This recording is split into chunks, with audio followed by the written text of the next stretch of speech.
Sorry, hold on one second. Let me just get this.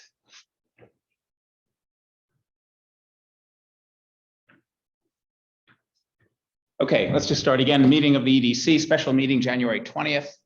We've gone over the agenda, additions or deletions, citizen comments, and then one new business item of new business, which is 22 grant requests. Are there any additions or deletions to the agenda? Joe, you have one? Oh, no, okay.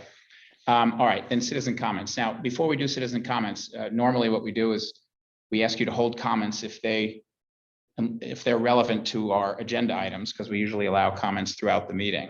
But today I want to say that I want to make sure that everybody understands, and we made this very explicit. You can go back and read our announcements on the listserv. And tonight is not a night for discussion of the substance of the applications, of the grant applications. We're not looking for feedback from the applicants. We're not looking for them to answer questions that we have. We're not looking for the public, members of the community, to indicate whether they are in favor of or opposed to specific grants. We're not even interested in EDC members saying that they are in favor of or opposed to different grants.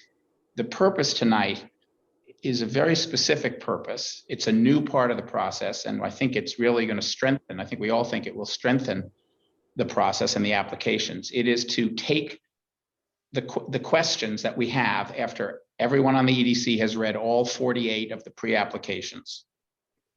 And the purpose of those was just to give us a sense of what the application was, not a complete application, just a sense of it. And then for us to give back to the applicants our initial questions and to say, listen, Deborah, if you're an applicant, make sure that you, in your final application, which is due February 28th, so, 5-6 weeks from now, make sure that you answer these questions, because these were the first questions that we had as we kind of did a quick review of your pre-application. So that's the only real purpose tonight. And actually, so the reason for doing this in a special meeting was because anytime we talk about really anything other than scheduling, we're required by the open meeting law to hold a meeting. But actually, I'm not sure that there's all that much to discuss, because the EDC members have generated, and I'll show you, 330 questions that we would like various grant applicants to respond to. And as we promised and as we announced, we will send these questions, we'll make them public. We'll send these questions to each grant applicant, ideally tomorrow or the next day or two, and say, okay, this is as we all thought about this. This is what we would like you to answer. So there will be time for the public, for the community, to provide feedback. In the past, we've only taken that feedback really at our annual meeting. This year, that annual meeting is scheduled for March 12th. It's a Saturday. Last year, it ran from about 9:30 to 2. It might be a little longer this year because we have many more applications, but we're also much more prepared. So maybe we can do it in the same amount of time. But on the annual meeting, that's when people come. That's when the applicants are required to show up and to say, Deborah, I'll use you as an example again. Okay, Deborah, you've got, we understand it. Here are our questions. Can you please answer these questions? We've read your final application. And people can stand up and kind of indicate support or not, although we don't have a huge amount of time. So I just want to be clear that tonight's meeting is really not about advocacy or the substance of them. It's really just the questions that we have. So I would ask then that if there are citizen comments about the overall process or about anything really, we're not really going to have too many, I hope, citizen comments during the course of the discussion about the application. So are there any other comments that people would like to make? Not EDC members, you'll have a chance in a minute. But. And if you could, if you go into your reactions button at the bottom, you can raise your hand, or you can just wave at the camera if your camera's on. There's not only really EDC members on the camera. John Malcolm, I think, is raising his hand. Is that right? John, go ahead. Where's that Beth? I can't see. I am not, but I did have a question, so it worked out. Okay, go ahead. Can you hear me okay? Yeah, so when can we maybe expect the actual application forms? Within a day. The form, actually, the form is now ready. It's just not posted on the website. Okay, great. So it will be within a day. When I sent, what I think would be most effective is we'll send out a single email that says, here's where your final, here's where you can get the final application online. And here are the questions, if any, that the group identified for you to respond to. And you'll get that in a single email. By the way, the final application is not going to be something dramatically different from the past. I mean, it's sort of what you would expect. So don't be too concerned about it, but it'll be available within the next day or so. It's already working up on the website. We just don't have it public yet. Beth, I can't really, no, it's not Beth. Maybe Michael Malik?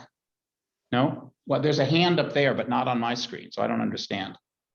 Does anyone else have their hand up? Just unmute yourself. No, okay. All right, then let's jump into the feedback. And I would sort of, frankly, take advice as to whether or not, to what level of detail we should go through this. And maybe what I'll do is we'll just start with the first few and see how we proceed. So I'm going to share the questions.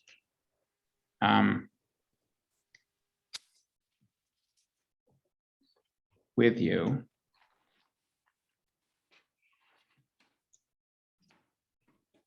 And I will highlight. So just number one, let's just take this as an example. Sorry.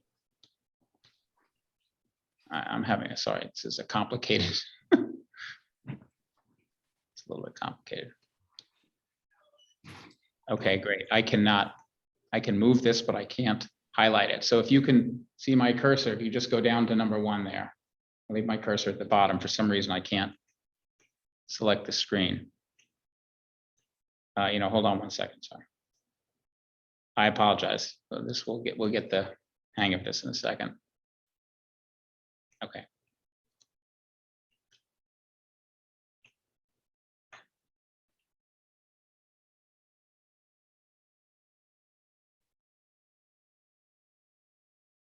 Okay, it doesn't work. All right, you just look at number one. What is a plausible number of people who will likely participate? What assumptions are you making to support this estimate? And you can read down to my cursor here. Many of these questions will be repeated for all of the pre-applicants that are proposing events. So can I say something there, John? Please. Yeah, so it looks like I have tons of questions the way it's being put up, but basically what I wanted to do was give questions to each group of types of proposals that I thought would help us understand them better. So it's like for every applicant that was events, I asked these questions. For every applicant that was a restaurant person, I asked specific questions and wanted to discuss it as a group to say, are those good questions to be asking these people? Right. Yeah. And most of those, so a few other people did that. They didn't do it for events. So their names will come up similarly in a lot of places. So you didn't over ask, but I mean, let me just make good clarification questions. Right. Yeah. I mean, at a high level, I think the questions, all of them are perfectly reasonable. I don't know that we need to approve them or so forth. I think we're giving far more feedback if we just literally sent this spreadsheet out to the applicants and said, here's what 8 of us were wondering. But reading these first ones, or if you want to read the second one, read down to the number of Meyer event productions as well. You can see there's a couple of other questions. I can't scroll this, Piers. Jesus. Oh, there we go. You can see that many of the questions are same. I think there's one about ecological impact that's a little bit different. Trying to figure out if people are for profit or not for profit, because I know that's an important criteria for different people. We can go through this for 48 applicants, but I'm not sure that there's real value in it. I think the value was in the time that you all spent in reviewing these.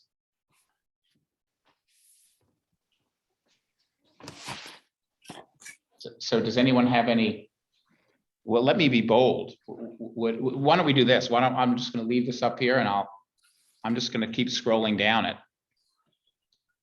And it'll just be a few minutes of silence as people kind of read it. Well, I can't scroll. I don't know why this is. I'll try to control it. Here's Appalachian Trails, another event.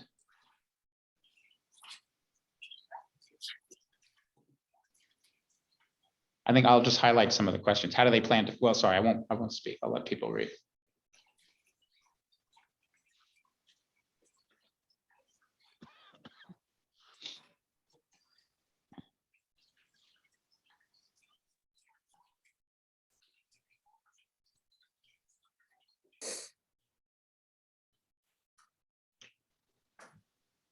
I'm going to keep going.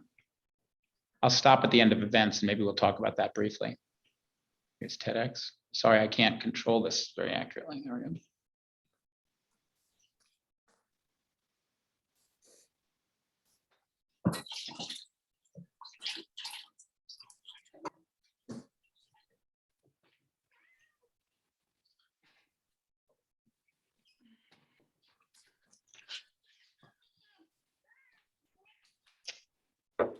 We're halfway through the events. There's about 9 or 10 events that have been proposed, so I'll pause after that.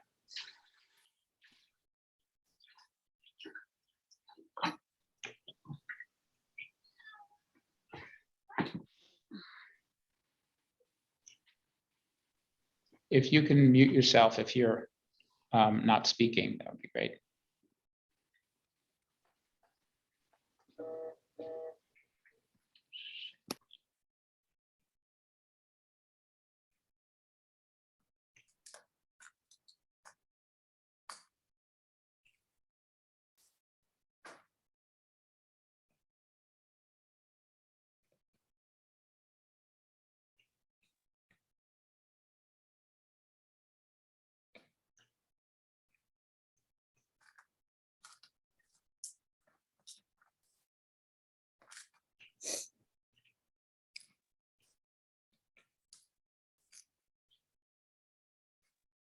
All right, just a couple more.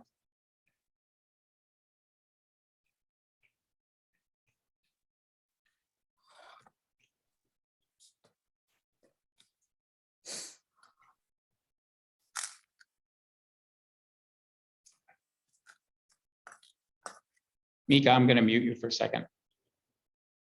Feel free to unmute. I'm so sorry. I thought I was muted. I'm sorry.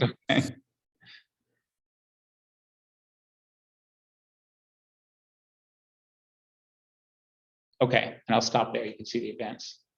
So any sort of broad discussion about events? I think you can see sort of the theme of the questions. I think they're all good questions. By the way, this doesn't mean that your application obviously should only answer these questions. You have to answer the questions on the application, but this is sort of what we first, it's sort of obvious, I guess. Any comments or questions about events? I think overall, I think we're all curious at how will these events be self-sustainable and in what year? I think that's clearly a question that we all asked.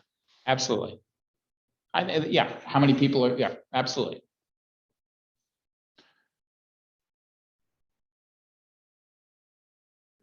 Any other comments about events?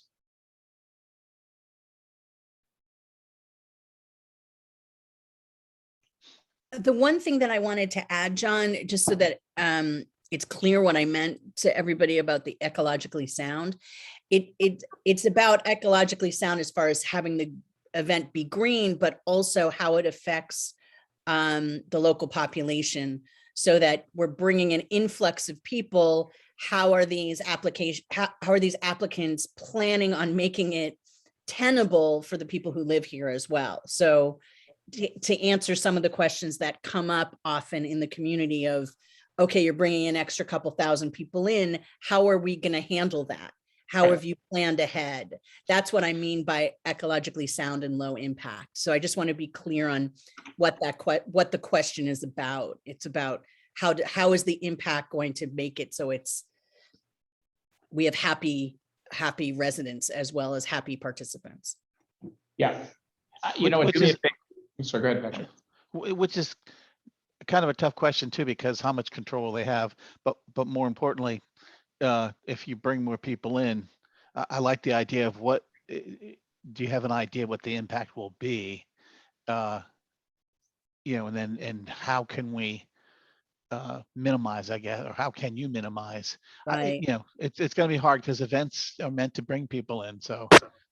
Right. It's just about that extra bit of mindfulness and planning of, okay, do we stop the traffic before it comes in? And do we, you know, all of Right, is those there- kind of Right, things. separate parking area, all that kind of stuff, yeah. Right. Just We- thinking ahead. And we have an example of a grant which is entirely focused on this, which is for Wassel Weekend, the grant, well, partially focused on this, which is a grant to, again, repeat the bus shuttle, which was designed to reduce the street and parking impact. Okay. All right. Any other comments on events? Okay, again, if you are an applicant and you're in this meeting, you will get a copy of this list for yourself. And actually, I don't see any reason why we shouldn't. Well, we will publish the entire list on the EDC website. So you can see what questions we're asking of other people, if that would be helpful as well. The next category is a series of grants to kind of what we call growing private businesses. And here the questions are quite different, not surprisingly. So I'll leave these up here. But one common question that was phrased in different ways by different ones of us is, what in return for public funds, what do you as a private business plan to give back beyond the benefit that you provide by being a successful business in Woodstock? And I don't want to speak for anyone else, but I think those of us who asked that question were making the implicit assumption that it would not be sufficient. It's not a sufficient public benefit worthy of funding if all you are doing in return for the funding is being successful. That you need to do something that would go beyond that to help the community, hiring people, bringing people to town, offering discounts to local people, this whole series of things. And the same will be true for a couple of other categories as well. The EDC, in my view, is that the EDC should not be opposed unilaterally to giving money to private businesses, but that private businesses have an obligation to say what benefit that they're going to provide. That's, again, my personal view.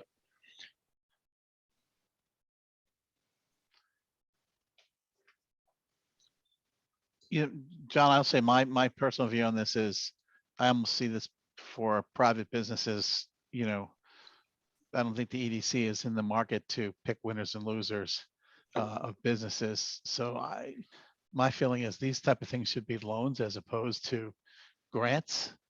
You know, still helping people, but not necessarily, you know, saying you deserve money and you don't. So I struggle with this category.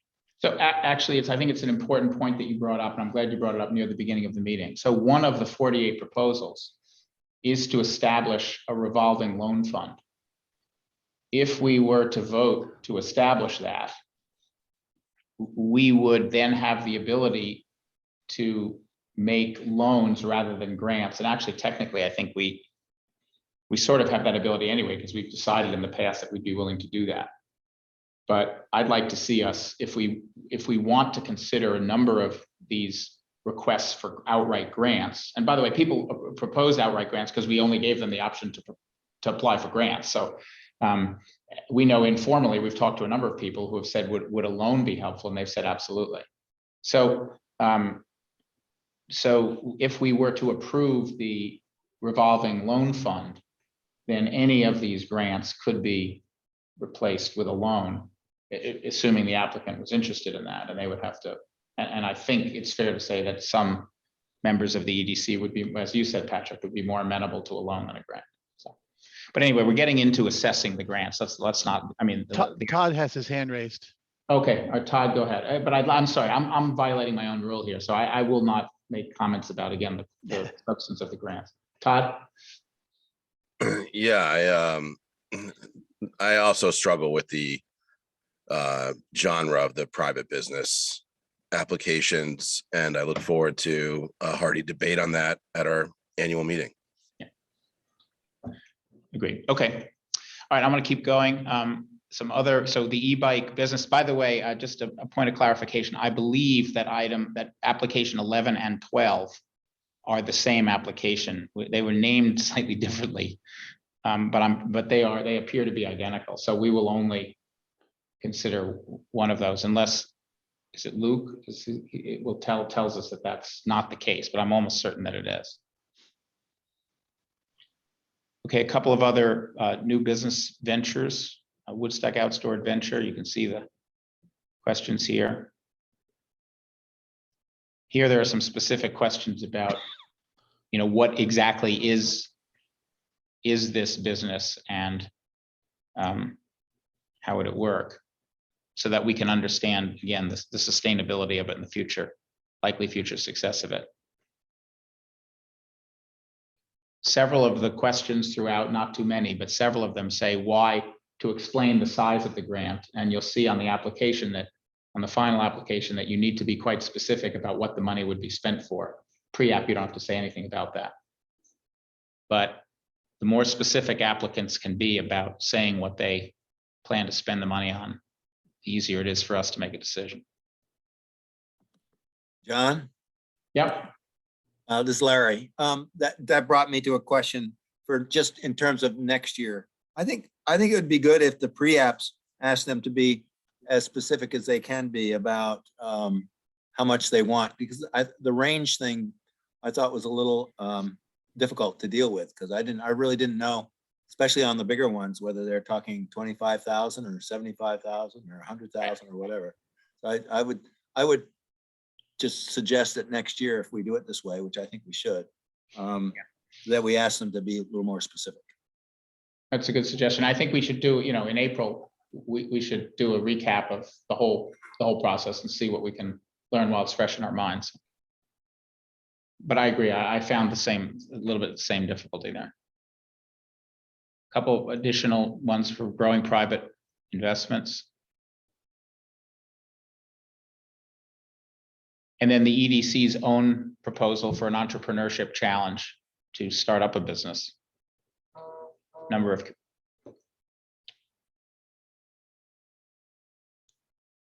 Okay, any other, without, again, evaluating these, any other comments or questions that we'd want to have about growing private businesses before we go on to the next category, which is housing?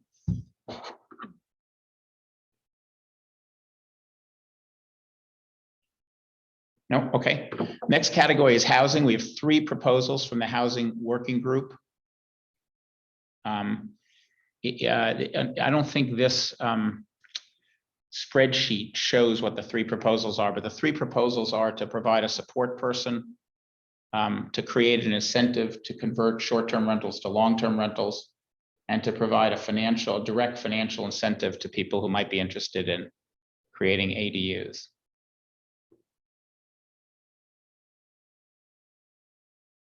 And the questions for each are fairly similar.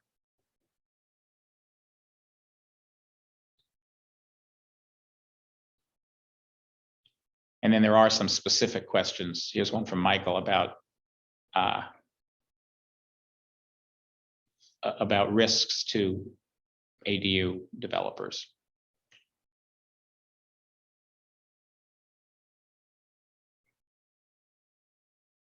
Okay, I'm going to keep going. And any other comments about housing? No. Okay, sorry. Am I looking? If someone sees hands raised, this is a very awkward physically. I'm looking up at the big screen in town hall. I'm here by myself. John, I'll let you know. Okay, thank you. Yeah, appreciate it. Thank you. We are recording this, aren't we? Yeah, okay, we are. Okay, the next category is marketing, which is a very small category because we've approved a major project. The two proposals, that we classified as marketing were a testing budget, which would be to test the platform at the end of let's see, in sort of the late summer, fall, when the project is ended and we have a platform to use. And just the platform, we have money actually in for early testing, but this would be later season testing. Okay, all right.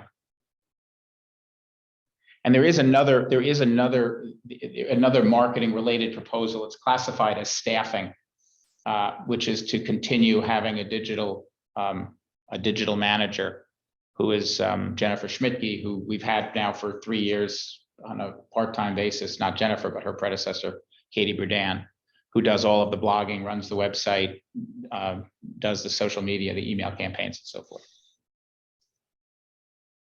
And so some And does a great job, I may add too. Yeah, some questions.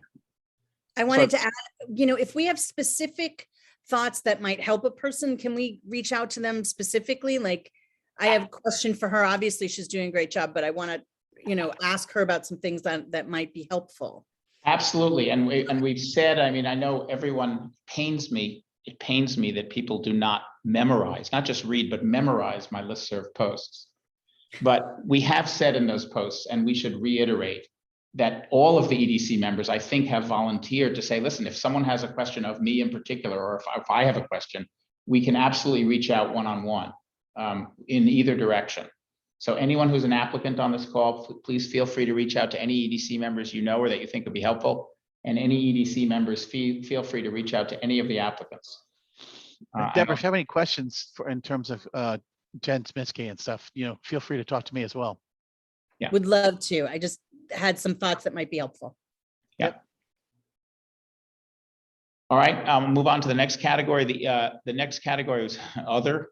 Sorry, I'm trying to scroll this properly. There's a couple of there's some important proposals in here, but they are not in the other categories, I guess the best way to put it. There's the EDC revolving loan fund, which where the question here, which I think is a good one, is basically how exactly would it work? And I think we have an obligation to answer that question. There is a proposal here to provide funding to Woodstock Nursery. It's not exactly clear to me what, and the questions here is, would address this, I think, to try to expand their capacity. There's a proposal to fund the transition to electric leaf blowers, and also to fund payment to the hockey center for the parents who would normally pay for the hockey program, or who have in the past paid for the hockey program, and also a development of a area, I think, in the new flower, not the old flower shop that's run by the new folks, to engage the community and to provide a place to engage with flowers, basically. So this is sort of a different set of questions here, not all the same, because each is a different type of thing. I'll let you read them.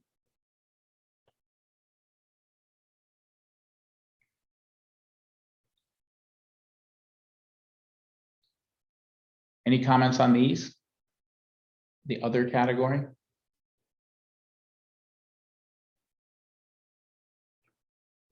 No, okay, I'm gonna keep going. The next is a big category. I think there are maybe 9 or so applications, and these are new. Sorry, I can't really get these all onto the screen. There are 8 or 9 buildings, private buildings. Are these all private buildings? I think they're all privately owned buildings, asking for help in physically renovating the building. In some cases, in maybe 4 of the cases. Oh, Mary McVeigh, could you mute yourself? Sorry. That's all right. In I think half of the cases, roughly, the expansion relates to restaurant expansion and a desire to, get the right equipment and equip the restaurants, the kitchens, really, to be able to offer more. And in half the case, the buildings are residential or commercial. I think all of the applications are within the village, I believe. And the questions are, I think, repeated to a large extent. The ones you see on the screen here are repeated for all or most of the applications. There are a few specific questions that relate to specific buildings. for example, the Abracadabra has put in a request to put in some bathrooms and so forth. And knowing that Abracadabra is a tenant, not a building owner, a couple of people have asked, what's the length of your lease, to try to understand that. But for the most part, the questions are repeated for most of the folks you can see, and including Patrick, I think Patrick, to your point, and others, would they be open to a loan is something that, in any capital project, I think we've asked that question. The public accommodation question, whoops. What public accommodations do you plan to offer in return for public funds, lower rent, and so forth? Yeah, I think that's an important one too, because particularly with rents in Woodstock, really getting quite high, it's very difficult for businesses to come in. So we need to be very cognizant of what's being done, to make it easier for new businesses to start and be able to sustain themselves without having to, worry about rent as the number one thing. Deborah has her hand raised too. Deborah? Trying to unmute and take my hand down at the same time. I'm not doing a very good job. Okay, there we go. I think this is another one of those robust conversation areas like that Todd was talking about, which is, do we fund private, businesses? Do we fund building projects, or is there a specific, list of things that need to happen if we're going to fund? Does it give back? Is there a low rent? Is there new public access to restrooms? How are you accommodating more food, et cetera, so that there's a really clear reason why we're funding if it's not a loan. Because for instance, in looking at some of these, my thoughts were like, my God, we should really have something, on the East End Park, and, or is that a, more something that the city the town should do, where there's bathrooms on the East End Park that are available to people, things like that, which is one of the requests that I asked about the Histories building, in the back, like, can we put some bathrooms back there? Those are all things that would help the entire area. So I think in the building area, that it would be helpful if we can help them think in those terms.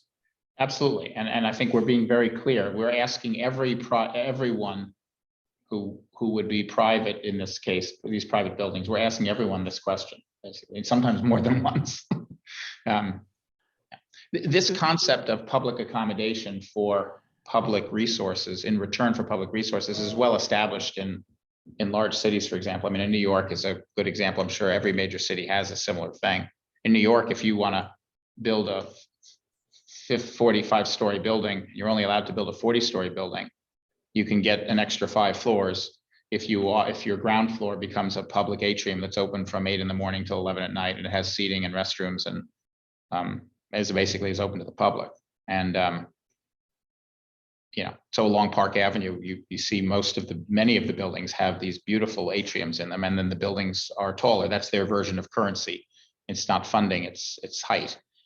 But it has the same effect. So the concept is something that we could absolutely consider here. We wouldn't be the first. All right, I'm going to keep. John, one thing too that this brings about one of the ideas from the EDC of the grant manager, somebody to help people write grants to find ways to pay for these things as well. So just throwing that out there. Yeah. And then there's, again, I'm just really going through now. Soulfully Good. What's the Farmer and the Bell? Case of the Farmer and the Bell, that they are an applicant that doesn't currently have a building or a space, and they've applied for space for money to renovate their space. So one of the questions was, where is your space? And I know that they're working on that. So Soulfully Good, again, sort of kitchen renovations for that building. And Joe, I just realized that your question, you had a specific question for Soulfully Good, which is not in this spreadsheet, which I need to add. It's complicated why it isn't in there, but I will add it. Joe had a question actually about the physical feasibility of the mechanical changes they were proposing to make because he has a detailed understanding of that building itself, having operated in it. So I think that's a very good, bringing some expertise to that question.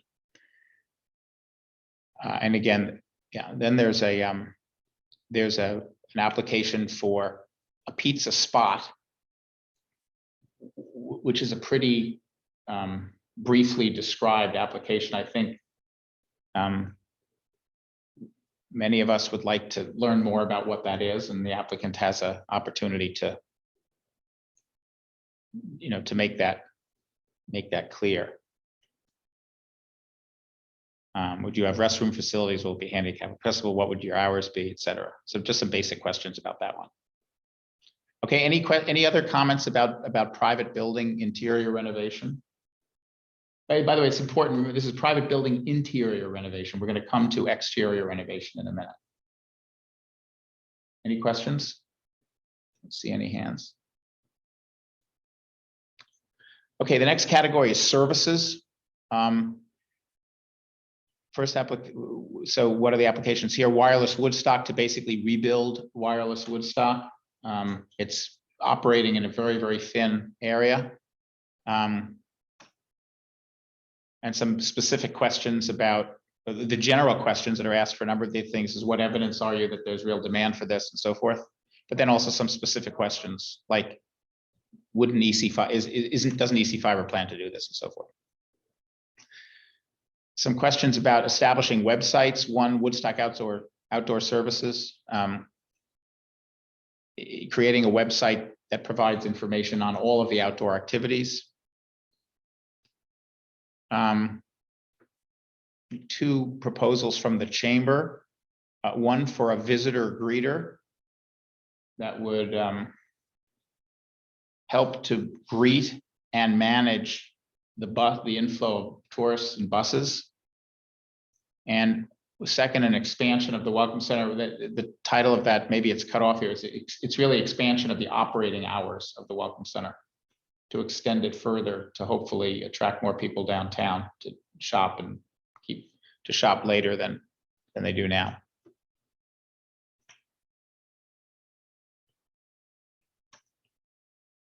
I'm not sure this is a typo. This must be Visit Woodstock. What is this? Oh, this is the app. Sorry, this was cut off. This is the Visit Woodstock app that David Brown has developed, and some requests for funding to expand that. Same questions, but then also a specific question: what is the funding actually for? And David will have an opportunity in the final app to lay that out very specifically. Any questions on the services? Okay, we're almost there. I think we have two more. Okay, staff resources. There are two proposals here. One is for the grant writer to primarily focus on economic development grants, but also likely to be available to other organizations in town, to the town itself, and to other organizations, not-for-profits and so forth, to apply for grants. Patrick, to your point earlier. And the second is a small budget for an EDC administrator. Or coordinator. Could this person also take on coordination of some of the proposed projects? And we have to decide as a group. I've been remiss in posting this, but we need to post at a minimum for an administrator. Sally was much more than that. She was an administrator and a coordinator. And we need to post for that project, but we have, anyway, I don't want to evaluate this, but that's what the proposal is for. Any questions about grant writer or administrator? All right. And then the last is exterior. I think this is the last category, is the exterior physical environment. One is is for streetscape enhancement, some specific completion, I would say, of efforts that we've implemented partially in the past for some additional and some new things, some additional benches and some additional trees and plantings where some things had been moved or taken down. Village beautification is this year's request from the chamber to fund the flower, the purchase and maintenance, or purchase, I think, of the flower, the things needed to hang up the flowers during the summer. And a facade incentive program to provide capital to private building owners or public, but it would, I think, primarily be private building owners to improve their facades. Same questions I think we would have about private, making grants or loans to private building owners for interior renovations. But there is a difference. The exterior, the state, well, anyway, that's what the program, that's what the grant is. And so again, so some of the questions are, how would the facade program, for example, work with the state program? Which is, I think, something that we would need to answer. And then there's a different kind of exterior improvement. There's a proposal to improve Vale Field, to improve in particular the summer baseball leagues and the kind of facilities that we have. And a proposal from, this one is this is the History Center, I believe, that's proposing to build a space behind the History Center to provide a place for children to play. So some specific questions there. Is it possible to build a restroom? What's the time frame? And so forth. Some specific questions for the Vale Field. Is the rec center on board? Are there other activities besides baseball and so forth? Okay, so those are 329 questions that we've identified. Any comments about this last category or anything we've discussed? I'd just like to spend a few minutes on getting feedback, but let's first just close off this discussion about feedback to the applicants before we talk about feedback from the community. Any comments? Okay, I'm going to stop sharing and see if we can.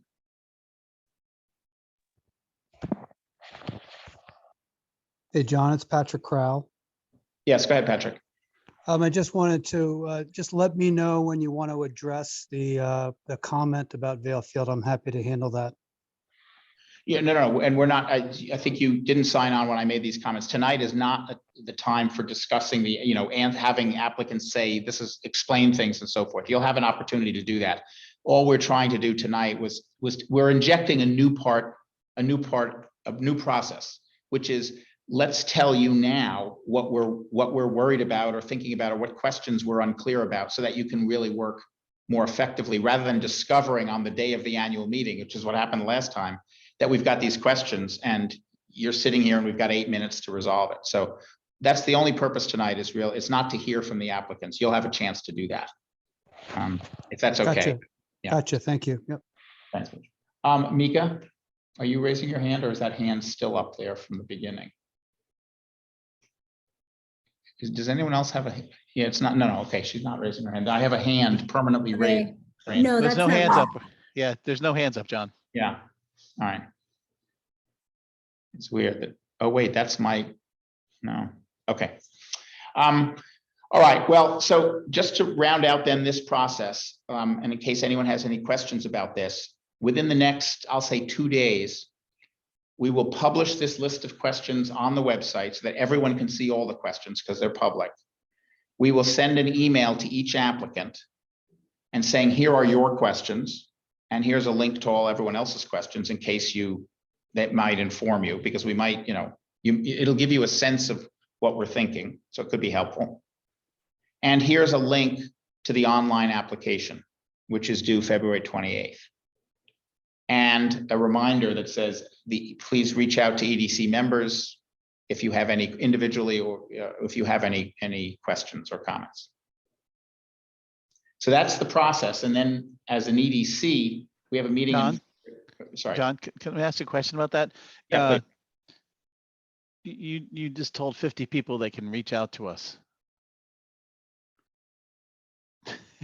I just want to make sure that people are respectful of our time as well. Just I don't mind answering questions for anybody who has them, but I just want everyone to realize, we all have day jobs and everything, and so just Yeah. be respectful. It's a good point. We are a volunteer board. Yeah.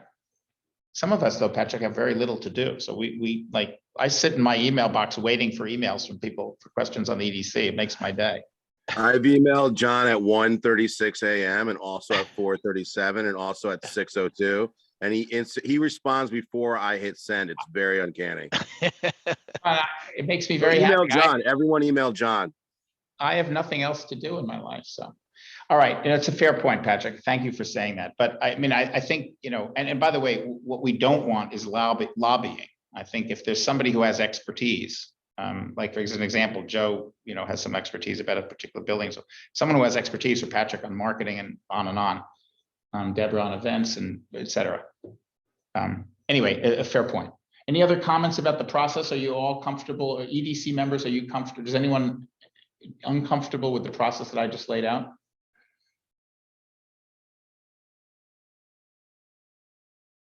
Okay. All right, then I'd like to raise one other question. This is about the 2022 grant process.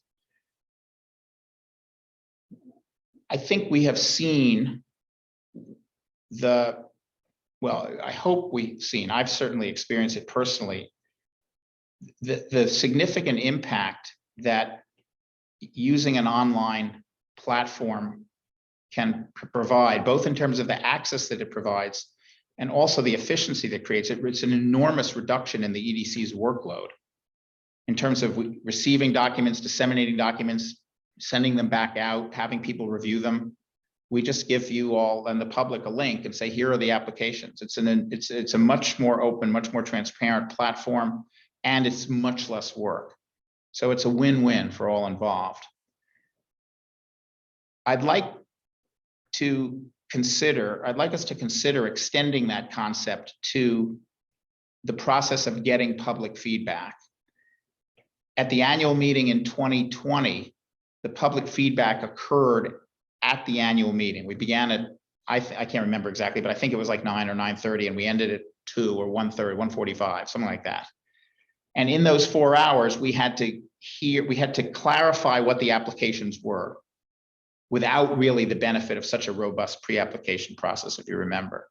And we had to hear from the applicants themselves, and we had to hear from the public, and we had to make decisions. And we did, and I don't think we did a bad job. But I think we're in a position, we have an opportunity this year to do a better job of this next phase of the process, which, I mean, we have two choices between now and March 12th. We can do nothing, we have other business we can do.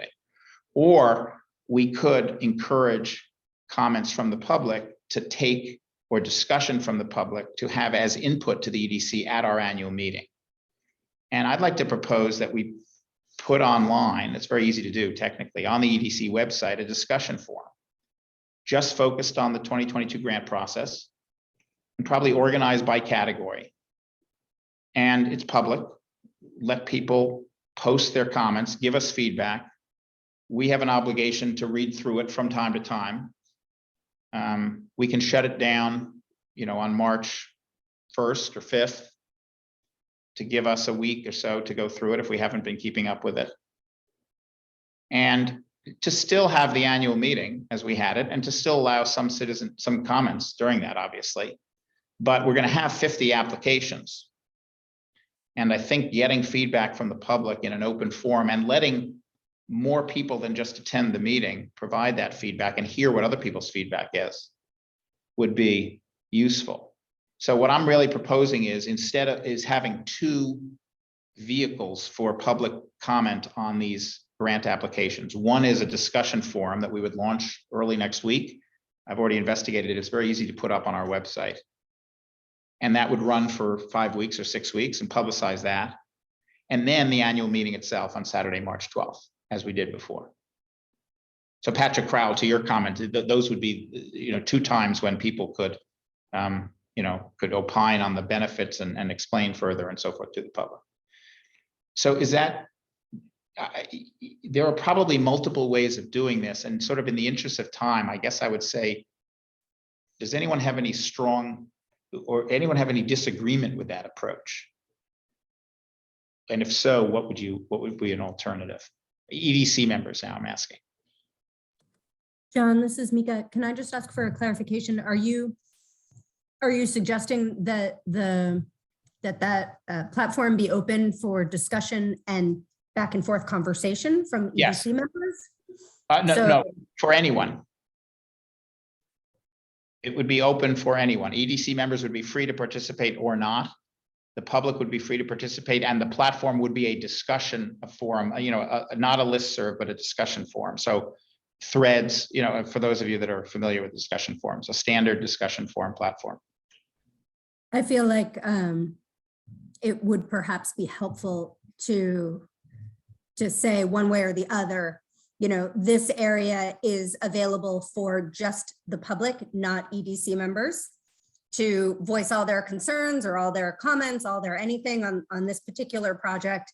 I think if one EDC member, if I were to go in and say, well, I feel really strongly about that hockey program and I'd really like to be able to fund it. And I go back and forth with somebody, but there are, other EDC members that haven't participated in that kind of changes the dynamic of the meeting that is then held in March. That's a very good, that's a very good point. I accept that modification. I think it's a very good point. So this would not be for EDC members. It's not appropriate what you're saying for EDC members to opine on these grant applications until the annual meeting when we vote on it. Yeah, in my opinion, I think that just with the opinions of the EDC members alone, we by ourselves can take up 10 hours talking about something in March without any other participation. And if we put another platform in there, it just extends the whole thing.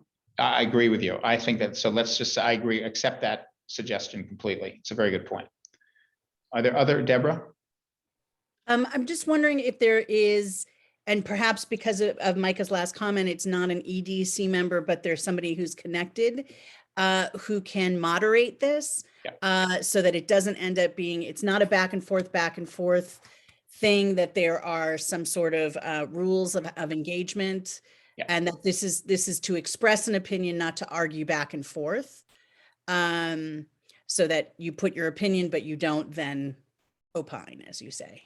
I think that just as far as health, emotional health of the community, I think that's an important thing to have some kind of groundwork around that. Yeah, one of the reasons why I'm proposing a discussion forum rather than a listserv is that from a technical point of view, it can be moderated and it would be moderated. The exact discussion of how it would be moderated, if the objective is emotional health, I completely agree with you. I personally would be fine, and I think it would actually be helpful, not harmful to the emotional health, if there were irrational disagreements that took place. I think what we want to avoid. Rational is great. I agree with you. It's not about, blowing sunshine. It's about not blowing something else. Yeah. Exactly. Well, we don't want it to become the listserv. Correct. I exactly. So I think we would need to, and I think the EDC would need somehow, whether it's someone from the EDC or someone else, but the EDC would have to be it would be our platform. It would be on our website. We would have to be responsible for maintaining that, whatever rules we established. So perhaps we just have the ground rules, and then it's okay for us to say, and this engagement ends based on this ground rule. So it's not, Todd has his hand raised, John. Yeah. Okay, Deborah. Yeah, I think clearly a set of ground rules is fair. Todd, go ahead. Hi. I agree with Deborah, but sorry, I'm sick. It's hard for me to talk.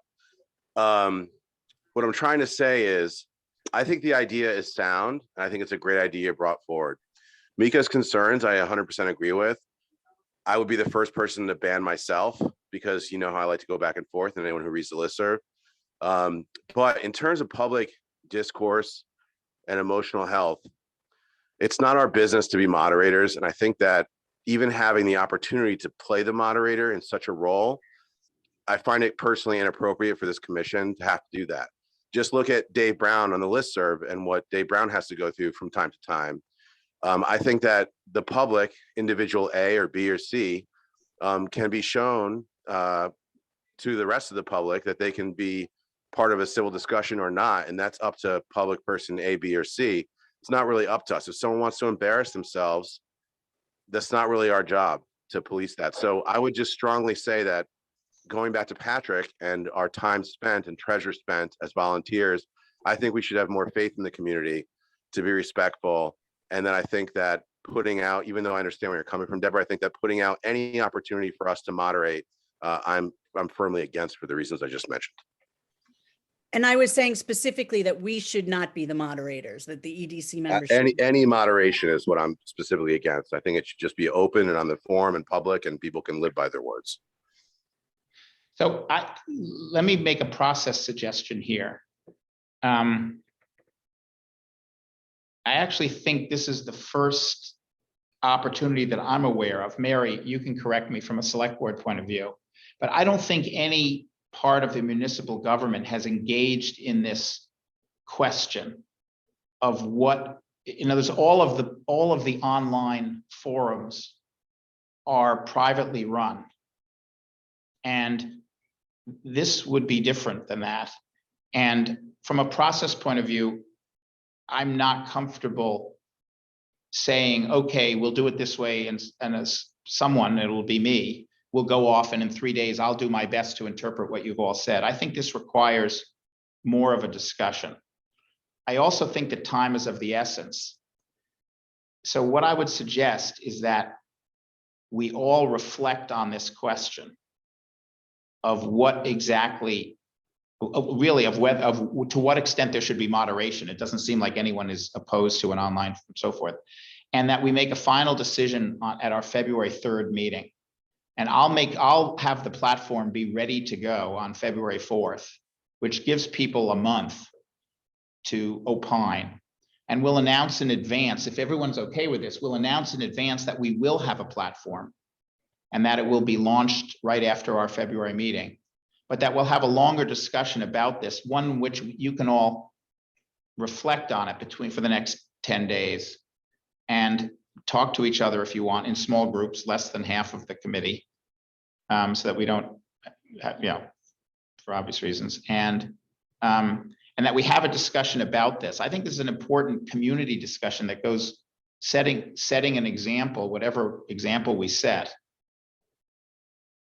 I think the future of municipal government is going to involve this kind of question and issue more frequently than it is in the past. And I think it's important for us to think it through. So, and Mary, I don't know if you comment, has the select board ever thought about this? And I don't think you've set any policies or direction. Maybe if you have, fantastic, we'll follow it. John, do you see those seats behind you? Oh, yes, that's a very good point. Yeah. And we have, and I mentioned the other night that we'd like to keep discussion on any one topic to 15 minutes. And after 25 the other night, I shut one conversation down. It's very difficult to keep people in line with those guidelines, which say you'll be called on, address the chair, you should not speak to one another. Those kinds of conversations shouldn't happen. In a meeting of this type or a public meeting, the chair is the one who information is to be directed to. And you are right when you said it would probably be you, because you chair this commission and call on people once, and if they're gonna, they can speak up to 2 or 3 minutes or whatever, however much time you have. And if 100 people show up, they aren't going to be able to speak for 3 or 4 minutes. You have to keep them to 2, and they'll not be called on again until anyone who wishes to speak on that issue has spoken. Those kinds of things are guidelines, and that is right from VLCT and in our select board manual, the kind of order you should maintain. And it just goes off rails when people, I have one more thing to say, and I would like to make one more public comment. Well, public comment is over. We're about to take a vote, but you can't, you cannot, I cannot turn people off. Right. You do have the okay, and it's legal okay, it's in Robert's Rules of Order, and now it's become a very popular Zoom okay to mute people when they go past their time, and it happens. Well, what I think I agree with everything you said, and it's a very good reminder for our annual meeting, because we are going to be really pressed for time. But the question that I think we're also debating here is, if we create an online discussion forum, we eliminate the capacity constraint. There's really enough opportunity for everyone to say anything they want over and over again. And I think that for those of you that are avid listserv readers, and for those of you that have read the listservs in some of the other communities around Woodstock, ours is a good one. I know that there are times when that may be hard to believe, and I've been in conversation with one local resident today who told me what happened to them based on some posts that they made on the listserv, which is unconscionable communications that they received from another member of the community. I don't think anyone thinks that the listserv environment is perfect. It's not Dave Brown's fault. Dave does the, I don't know, is Dave, oh, Dave is on. Yeah, I mean, Dave does yeoman work, and it's a thankless task. But, you know, a lot of people I think are concerned about the emotional well-being, as you put it, Deborah. And I think if we wade into this, I do think we need to find a way to give the public more bandwidth to be able to communicate their feedback to us. And I think the last thing we want is to create another platform where people can be slightly or more than slightly concerned about what's being said. So I think this is the first time that the municipal government has waded into providing this kind of additional platform. So the question really is, how do we take the rules that Mary and the select board have written and apply those to the online world? And so I think that's really deserving of a real discussion. I do think we need to make a decision on February 3rd, because we need to give people a month to participate. So is anyone object if we were to announce that platform, that's on the agenda for February 3rd, and that the platform will be launched? We've agreed on a platform. We just are going to agree on whether it's moderated, and if it is, what are the rules of moderation? And that discussion will be held on February 3rd. Does anyone object to that from the EDC? Okay, seeing none, that's great. I think if we do this, oh, sorry, Mary, go ahead. And may I say one more thing? Please. Once you set up your plan your work and work your plan. You have to stick to what you set up. You know, what you establish of how it's going to go and what's going to happen. You then have to stick to that plan.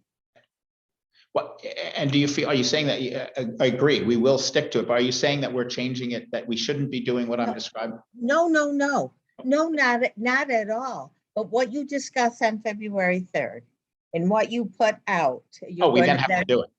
Then you absolutely have to stick to that. You can't make exceptions. If you're going to make exceptions or change anything, you have to then establish a forum for that. Agree completely, and that may be in fact some of Todd's unspoken logic as to why, you know, the difficulty of establishing a consistent moderation policy and defending it and so forth. That anyway, this is a complicated issue, and you know, trying to decide it on February 3rd is probably not giving it enough time. But if we don't decide it on February 3rd, we will not give the public an additional check form for feedback, because there's no time. We won't have another meeting till March 3rd. So we have to do it. Let's do our best. We'll learn something from it. Maybe we'll get it exactly right, and there'll be a lot of public feedback. Maybe we'll get it wrong, and there'll be public feedback and further concern about the rationality of the debate that was fostered, and we'll decide to do something else next year. I think we can guarantee there'll be public format or public Yeah. comments for sure. Deborah? Is 100% right or wrong. you're gonna do it. Yeah. And you take what comes of it. Yeah. Amen. And this is our first round with it of That's of right. going out to a public forum. But what I'd like to do is I'd like to offer up to you a couple of versions that people have used in different forums, whether it's international or small communities, and then, take it and decide what you want to do with it so that you're prepared for that meeting on the 3rd. But I'll send that to everybody and, just give you a couple of what's worked and what hasn't worked in other communities. That would be fantastic. And if there's anyone else in this meeting, EDC members or not, who have examples of moderation policies and so forth, if you would send those either to me or if Deborah, do you mind assembling those? Absolutely. If you would just send them to Deborah, and her email, the nice thing about that is that you can reach her on Zoom. If you look at, you can reach her from Oh my her email gosh. on Zoom. I didn't realize it's actually, I'll put it out. It's Peace Traveler Worldwide. I didn't even notice that was my name. I'll put it up for everybody. So send them to John, Deborah. Joe has his hand raised, just so you know. Okay. Oh, great. Thanks, Joe. I'm sorry, I had my hand raised, but I do have a question or suggestion or thought. Maybe it should wait until closer to the end of the meeting. I think the discussion we have been kicking around about citizen participation is an excellent one, and it really is an important one, I think, and should be implemented. My question has to do with the pre-app process that we all enjoy, and the question probably should wait until more towards the end of the meeting. Okay, well, actually, I think let's then close off this. I think we've decided that we will announce that there will be that there will be 2 opportunities for the public to provide feedback.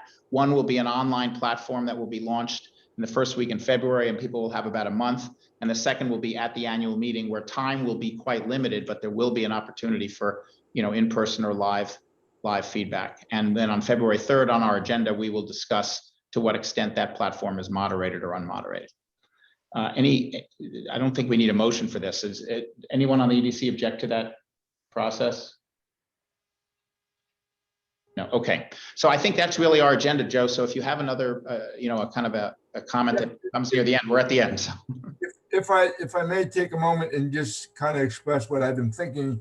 Well, first of all, I really want to applaud the effort and the energy that went into this pre-app process, because I think it's an excellent one, and it really is a good thing. My question is, having reviewed all the questions that the pre-apps generated, I'm wondering, and I'll put it out as a question, if it seems to me there was a lot of duplication and in the questions asked of the applicants.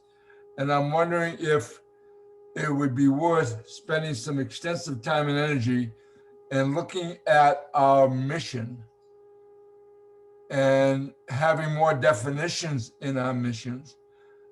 And it might even lead to the possibility of eliminating a lot of the repetitious questions that every category has to be asked, and maybe making the process even further easier to work with by having a more defined mission.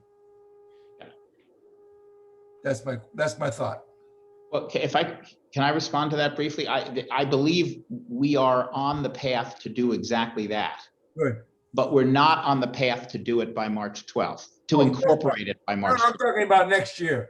Oh, absolutely. No. Next year, for next year's pre-app process, I think it would be great if we had a more defined mission and some clarity with our mission. And instead of, as I see it, the mission right now is kind of scattered a little bit, and we can pull it together so it's easier to define what we're all about. I think we all agree. Yeah. Fair, good reminder. Yeah, I agree. and we're already in that, the beginning, we already started that process. Yeah. So it's, and we know we were starting it so that we could have it completed for next year's grant process. So we're definitely starting on that road, Joe, for sure. I think, by the way, that the work we do at the annual meeting will implicitly inform us about that when we see the decisions we make and why we make them, and we're documenting it well and so forth. Great, great, great. great. Okay, are there any other comments? Okay, sorry, John Malcolm. Hey, so question for you, John, on this platform, will it allow people to post anonymously, or will it kind of enforce that they have to log in somehow? I just want to make sure that, we're obviously, if moderation or not, I think it still will be helpful to make sure people can't go out there and, for lack of a better term, troll different projects and that sort of thing. Great point. It's a very good point, and we will discuss that that will be an explicit question, not subsumed under the general philosophy of moderation, but whether or not it's anonymous or not. It's a very important point. It provides some degree of moderation to require people to not be anonymous. Yeah, although it's difficult. I mean, well, it's an excellent point, and I'll put that, they'll be on the agenda for the discussion. Great, thank you. Next EDC meeting is going to start at 6 and it'll run through midnight. So, any other comments? Mary, are you raising your hand or Yes, swatting? I just wanted to say something about the anonymity versus identification. And a man that I worked with at one time when I worked in customer service, he would answer anything that anyone would sign or return a phone call, but anything that was left unidentified, the person did not identify themselves in some way, he would say is not even worth considering and did not deserve a response. And it still happens that there's a lot of anonymous things that you get a phone call and they just put the phone down and that's it. And you have no way to respond to them, even if you wanted to. Then that's something that people need to remember. They won't hear or know what your response would be unless they engage in that dialogue with a name. Yeah, no, it's a very good point. I also wonder, by the way, I will find out, there may actually be legal requirements for a municipal government that is posting a discussion forum as to whether we are allowed to or must. This is a whole new different thing, John. Yeah. So I'll Great. speak with VLCT about that before February 3rd. So obviously we're going to comply with whatever requirements there are. Great. Any other thoughts or comments?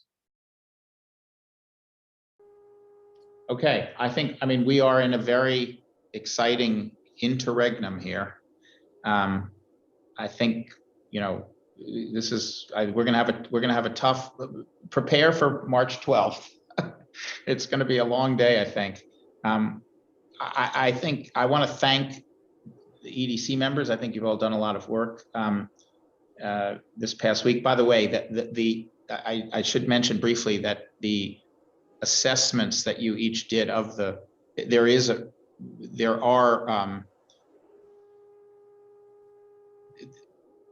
we didn't discuss the feedback that you've each individually provided to me on your initial assessments of these grants, which are not public because they're not a group discussion and they're not decisions.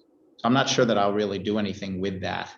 But I just wanted you to know that I appreciate all the work that you did in reviewing the things, listing all the questions and so forth. I want to thank the community who, whether or not what you've applied for fits our mission or not, I don't think there's a single one of the 48 initiatives that are on that list that are not going to help.